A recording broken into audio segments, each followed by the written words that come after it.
Today's book is called Merry Christmas, Curious George.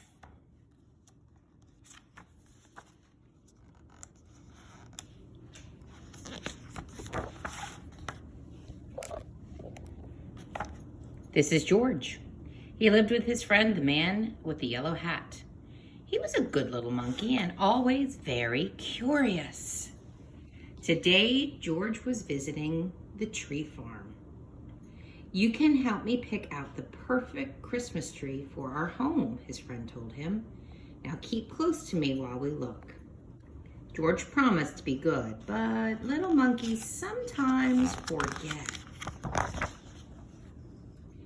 The Christmas tree farm had more trees than George had ever seen. He found a nice one right away, but then another one caught his eye, and then one more, and then another. George was curious. How many Christmas trees could there be?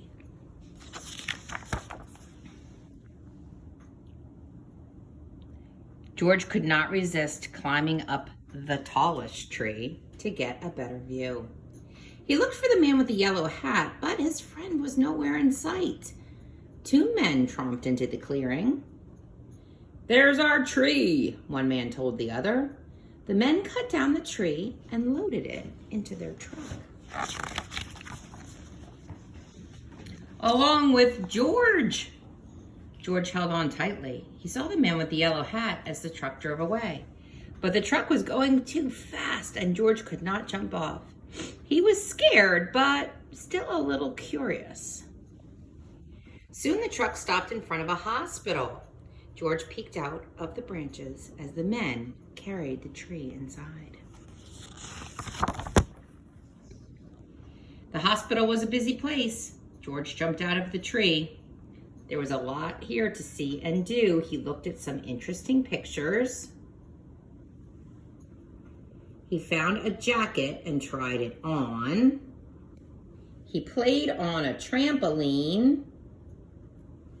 He even went on a ride on a speedy little car. What fun! Then George spotted something very interesting. His tree.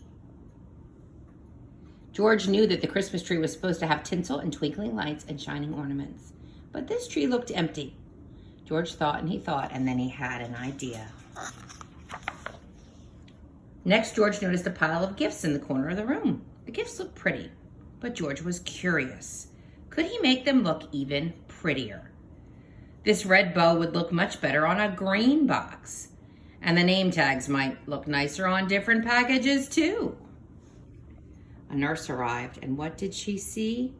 A monkey, and he's making a big mess.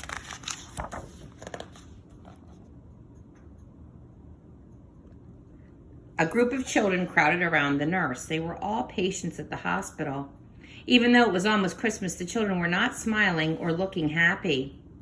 "Come along," the nurse said, picking George up. "I better get you out of here before you ruin anything else." A girl with a cast stared at George's tree. Suddenly she giggled. "Look," she said, "it's my X-ray." A boy laughed. "And there's the balloon from my room." All the children started chattering and laughing as they looked at George's funny decorations. "Can he stay for the party?" a boy asked the nurse. "We don't mind about the gifts. It'll be fun to sort them out." "Please let him stay, please," the other children chimed in. When she saw how happy the children looked, the nurse looked happier too. "I suppose he can help. I suppose he can stay," she said, "if he promises to help fix the tree." George was happy to help. The children helped too. Some of them returned George's decorations, while the others handed George the real ornaments. He scampered up and down, striking lights and hanging tinsel. Being a monkey, he was good at that sort of thing. And he was also very good at making the children laugh.